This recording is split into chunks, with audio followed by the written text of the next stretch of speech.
Here are 25 games that I want to play in 2025. Yes, when it comes to new game releases, the next 12 months promise to be something truly incredible.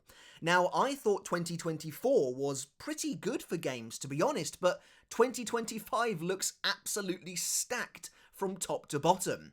And to celebrate that fact, I've put together a list of 25 games that I want to play this year. Now, do all of these games have release dates? Absolutely not, and in fact I wouldn't be surprised if one or several of them slip into next year. But for the time being, this is the list, and crucially, there's no speculating on games that don't exist here. Each and every one of these titles has been formally announced. And despite wanting to play each of these games to some degree, not all games are created equally. As such, I've divided them into 3 categories based on how excited I am for each one.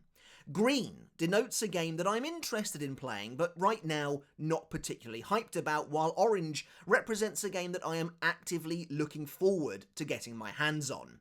And finally, red is the big one. These are the games that are already likely to be day one purchases for me, and I'm extremely excited to play them. The must-plays of 2025, so to speak. So settle in, grab a drink, and join me as we journey through the next 12 months to discover the 25 games that I'm most looking forward to playing in alphabetical order for simplicity's sake.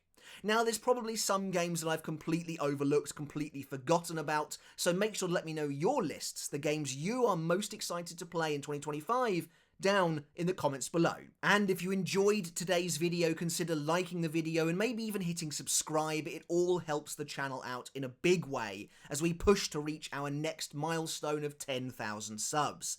Either way, whether you subscribe or not, I'm just grateful you're here, so thanks for the support. Okay, kicking off this list at long last, bringing the Assassin's Creed franchise to feudal Japan, Assassin's Creed Shadows could be the shot in the arm the series desperately needs. Featuring 2 playable characters and a distinct mix of gameplay styles, from the swift and stealthy shinobi to the more hulking and brawling samurai, Assassin's Creed Shadows looks set to deliver a fully realised version of Japan in stunning detail. Suffering multiple delays, Assassin's Creed Shadows has a lot riding on it, not least the possible survival of Ubisoft itself at this rate. There was a time where an Assassin's Creed game set in Japan would have been an immediate must-buy for me, but the truth is I burned out on Assassin's Creed some time ago, and while I'm looking forward to giving this a try, these days plenty of similar and possibly better games have already been and gone. Ubisoft dragged their feet when it came to finally giving the series' earliest fans what they wanted in the Japanese setting, but now I wonder if it's too little, too late. With the massive success of the 1000-Year Blood War arc anime, it's not too surprising that Bleach is finally gracing the console space again after a lengthy absence. Rebirth of Souls looks absolutely fantastic, with genuinely beautiful visuals, an already impressive character roster, and a fully fledged story mode that promises to take players all the way through roughly the first half to 2/3 of the original manga.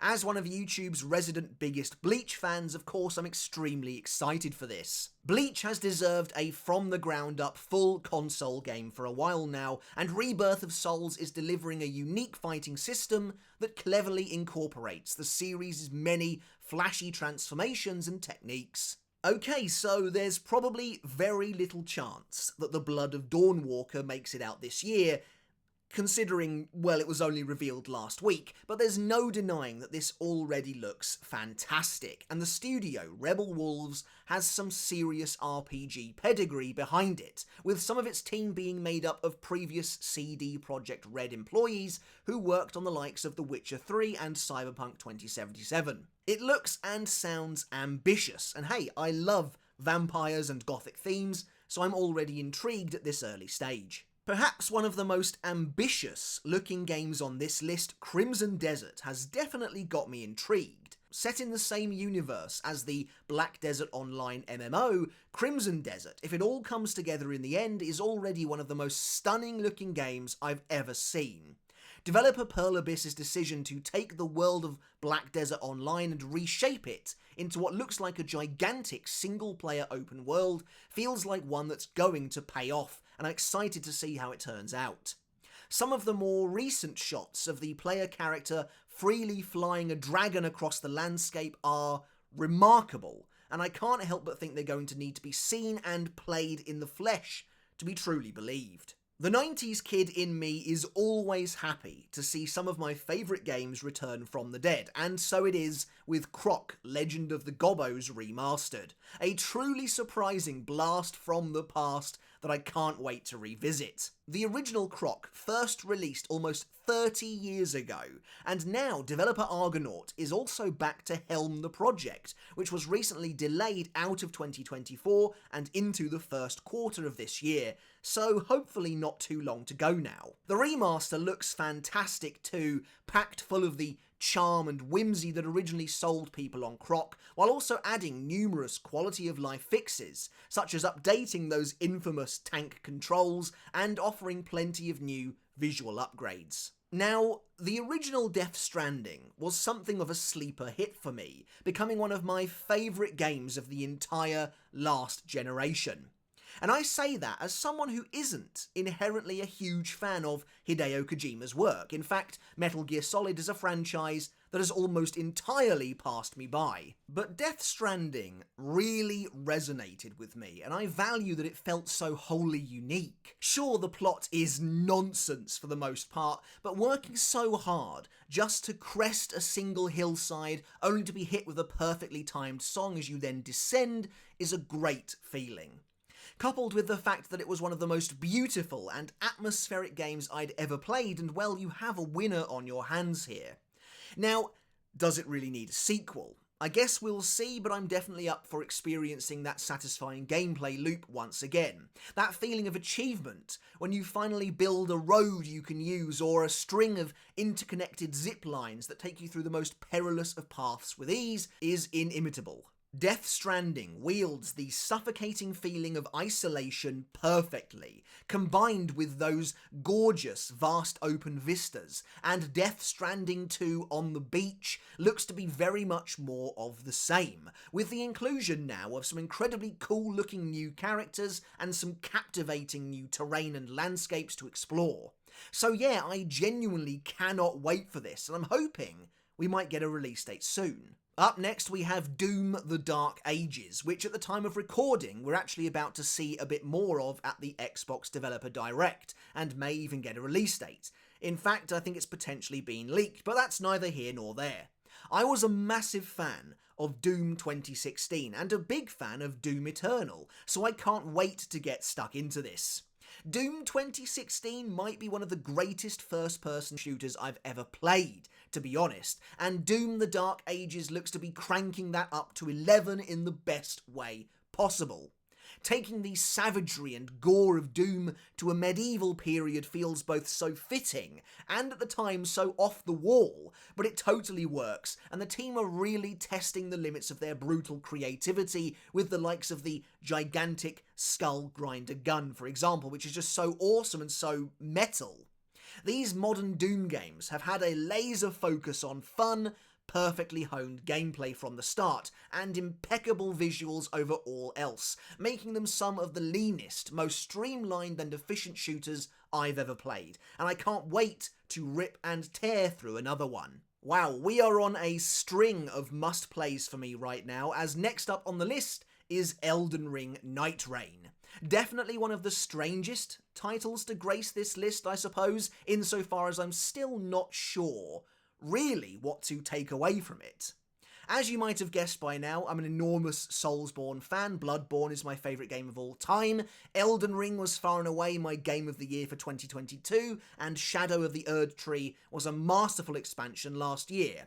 So, when I saw the unforgettable green and gold hills of Limgrave pop up out of nowhere during the Game Awards last month, I was more than a bit stumped, not necessarily expecting anything else from the Elden Ring license, at least not so soon. And when a Fortnite-style Ring of Fire began to encroach upon the land, I was even more perplexed. And then I practically threw my controller across the living room when the Nameless King appeared on screen, thinking I was living in some kind of a fever dream. Needless to say, it was a rollercoaster ride, but I'm absolutely intrigued. I'm not sure if a multiplayer-focused Monster Hunter-style roguelike Elden Ring experience is really what I'm after from this franchise. It's fascinating because I feel like so many of us are in the same boat, gingerly approaching what might be a great game, but there's that lingering uncertainty because so many of us know exactly what to expect and know what we want from this team. Ultimately though, From haven't let me down, and I'm absolutely ready to go into this with an open mind. And let's be honest, more Elden Ring with the inclusion of bosses from past games doesn't sound like a bad thing to me. Alright, let's momentarily pump the brakes on these must-plays. I'm not a huge fan of the Fable series. I've never played the previous games to any significant degree, but I must admit I am curious about this new one. It feels like we still don't really know much about it, we haven't seen much, and the game has been in the works for some time now. But what we have seen does look pretty nice. I like the quirky British charm. As a fan of Peep Show, I'm happy to see Super Hands involved. I don't know, the game definitely intrigues me, and if it does indeed release this year, I'll look to giving it a go when I can, but for now, at least until we're given a much wider view of the game, it's trending towards the lower end of the list at the moment. Honestly, the first Berserker Khazan wouldn't have even been on my radar had I not tried the recently released demo. And I have to say I've come away very impressed, so much so that I really wish there was even more to play, and I'll be picking the game up when it releases in March. Supposedly this game has its roots in an already established franchise, I don't know about that, but as far as I'm concerned, this is just a rock-solid Souls-like that nails a lot of the core fundamentals right out of the gate. The first Berserker Khazan is one of these streamlined gameplay-first experiences that have really come to dominate the last couple of years, and it feels fantastic to play, with a generous parry system, appealing anime visuals, and that linear Dark Souls-esque level design that is such a joy to explore to boot. I can't wait for the full release. Once again, another must-play for me with this next one, though I have to confess that I'm not sure if this is actually a 2025 game, and to the game's credit, I don't think a release window has even been so much as hinted at yet. But I don't care, it's Gears of War E-Day. I am a huge fan of the original Gears trilogy of games. They really shaped my perception of what gaming could look like, what it could be, back in 2007 or whenever it was when I got an Xbox 360 just to play that original game. And the original Gears of War was really one of the first instances I can remember of a title truly blowing my mind. I couldn't believe what I was seeing, and it cannot be overstated how important Gears was in my teenage years as a gamer. And so now, with the franchise going back to its roots, to a pseudo-prequel set on the day of the Locust invasion, the perfect avenue, by the way, I think, to reignite interest in the franchise, well, I could not be more excited. I'm hoping for a Gears game that really embraces that horror vibe once again, while reintroducing us to Marcus and Dom for a truly compelling story. Up next we have the GEX Trilogy, coming from Limited Run Games, featuring the first 3 original GEX games: GEX, GEX Enter the Gecko, and GEX 3 Deep Cover Gecko. Now, unlike Croc, which we discussed earlier, I have never played a GEX game in my life, but my wife is a big fan of these original games and has promised me a weird and frankly surrealist time with them, so I'm looking forward to checking them out. The long-awaited follow-up to 2020's Ghost of Tsushima, Ghost of Yōtei, features an all-new protagonist in a story set some 300 years after the events of Jin Sakai's tale. Although we've only seen the one trailer so far, the series' stunningly beautiful art direction has sold me on this world once again, and I can't wait to dive in. Ghost of Tsushima was surprisingly excellent back in the day, catching a lot of people off guard, as developer Sucker Punch found themselves in a new and exciting space, with satisfying exploration, breathtaking visuals, and of course fantastic samurai combat, setting the bar for games like Assassin's Creed Shadows to come, and I'm confident Ghost of Yōtei will be another incredible adventure. As an aside, I adore the prominent use of gold and yellow that permeates throughout this first trailer. It immediately gives the game its own bold identity, and that's the kind of masterful, creative choice that made Tsushima so impeccable looking originally too. Okay, what's there to say about Grand Theft Auto 6 really at this point? It's easily the most anticipated game on this entire list, with its reveal trailer racking up a colossal 260 million views on YouTube. And while it's not necessarily my most anticipated game on the list, I am still very excited to see what Rockstar brings to the table here. Their previous game, Red Dead Redemption 2, is not only incredible looking, feeling almost a generation ahead of anything else on the market at the time, but so laden with fine detail in almost every facet of the game that it is overwhelming to a degree. With each new release, Rockstar pushes the medium of games forward, and for me, that's what I am most excited to see. How the Grand Theft Auto 6 sandbox has evolved, how much of a jump it is over its predecessor, and whether it's once again truly a cut above the rest. There have been some rumblings recently that there's a chance that Grand Theft Auto 6 doesn't make 2025, but to be honest, it's probably got a better shot than some of the games on the list. Hell Is Us intrigues me. The setting is an eerie, atmospheric mashup of the likes of Death Stranding and Control, while the gameplay appears to be a third-person action game, possibly with some Souls-like elements too, though I'm not certain. What initially looks like a fairly standard wartime setting quickly transforms into something much more sinister and otherworldly, and the enemy design is suitably creepy and effective. This is a game I've definitely got my eye on, and after originally being slated for release in 2023, here's hoping 2025 is finally the year. Naughty Dog made a splash at the Game Awards last month by finally revealing their newest IP, the horribly named Intergalactic the Heretic Prophet. Talk about putting me to sleep with your title alone. Despite that garbled mess at the top, the game has many of the hallmarks of quality we've come to expect from a Naughty Dog game. And while I am a big fan of The Last of Us, it's also so refreshing to finally see them tackling something new, something that actually looks a little more light-hearted, dare I say it. I'm not really sure what to make of the game just yet, though them making a third-person sci-fi action game sounds pretty fantastic to me, and of course the visual fidelity, level of detail and motion capture quality is completely off the charts. Once again, head and shoulders above most of their contemporaries right now. Again, this one probably won't release in 2025, but who knows, right? Still, I'm excited to see and learn more. I'll be honest, I don't really know much about Kingdom Come Deliverance 2. I never played the original game either. However, I've been extremely impressed by the videos and the glowing previews that I've seen so far, and so I really want to give it a try. The game looks like it presents a fully realised and massively in-depth world to explore from a first-person perspective, and that's something I want to get lost in. And with the game releasing on February the 4th, there's really not long to wait.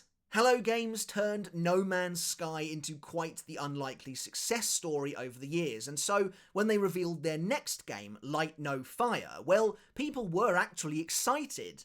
And sure, Sean Murray and the team are once again making some pretty outlandish statements, promising a world that is literally the size of Earth itself, but as someone who was always impressed with, at the very least, the scope and ambition on display of No Man's Sky, I'm definitely intrigued to see more. I'll hold my hands up though and say that survival games generally speaking don't really do it for me, but in many ways Light No Fire already looks more ambitious than No Man's Sky, with full co-op, traversal and base building from the get-go, so I'm definitely down for bringing a few friends together and giving it a try. There's no doubt that Bungie is struggling right now, and that's why Marathon needs to be a real winner.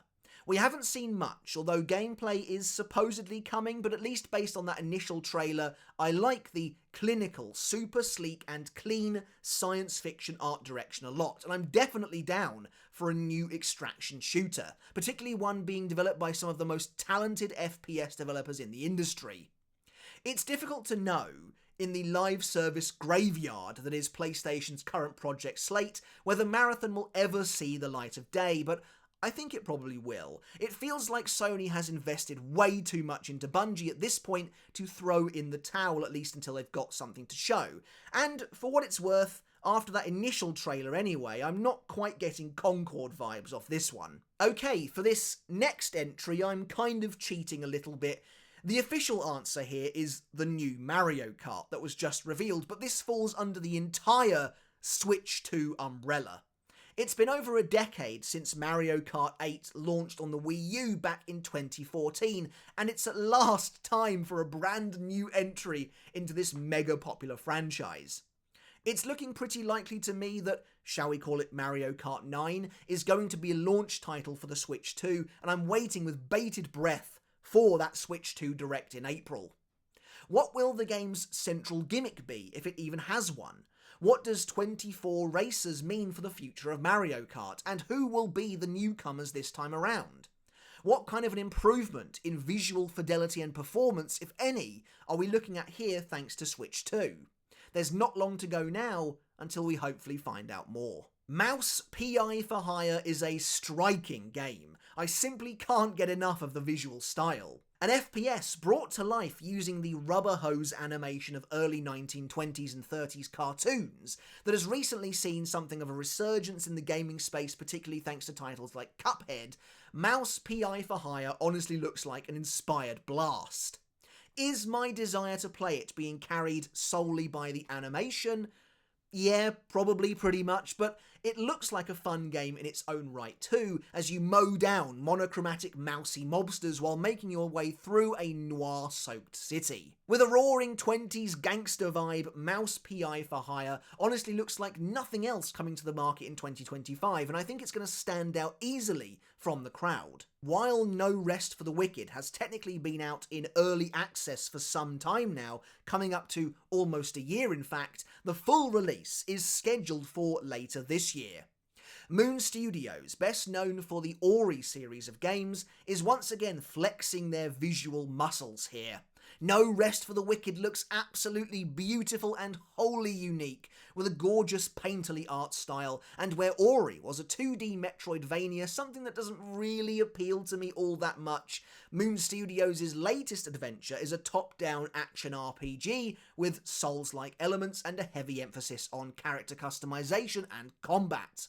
Again, much like Mouse PI for Hire before it, it's the stunning visuals that initially caught my eye and lured me in, and I can't wait to play it once it comes to console. We don't really know anything at all about Pokémon Legends Z-A just yet. We know that it takes place in the Kalos region, specifically Lumiose City, and presumably the gameplay will be similar to its predecessor, Pokémon Legends Arceus, and well, that's about it. I'm excited inherently because I love Pokemon, and because I'm curious to see if this releases on Switch 2 or not, but ultimately these days I'm always going to be cautious when it comes to Pokemon. I have no idea if this is going to look and run terribly, but I guess we'll have to wait and see. The Witcher 4 was at last revealed during the Game Awards in December, and yeah, it looks great. It looks like The Witcher. Ciri is the new protagonist, and it looks set to terrify and delight with its grueling, blood-soaked fantasy setting once again. Much like Rockstar before them, CD Projekt Red is another exciting developer in the sense that it always feels like their games are these enormous events that really push the medium forward.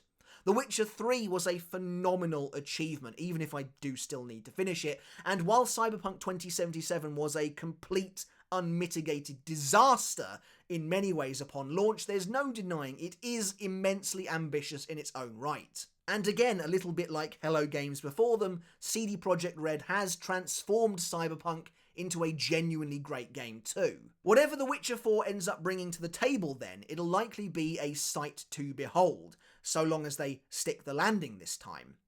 Again, is this a 2025 game? Probably not, but hey, it's here anyway for now.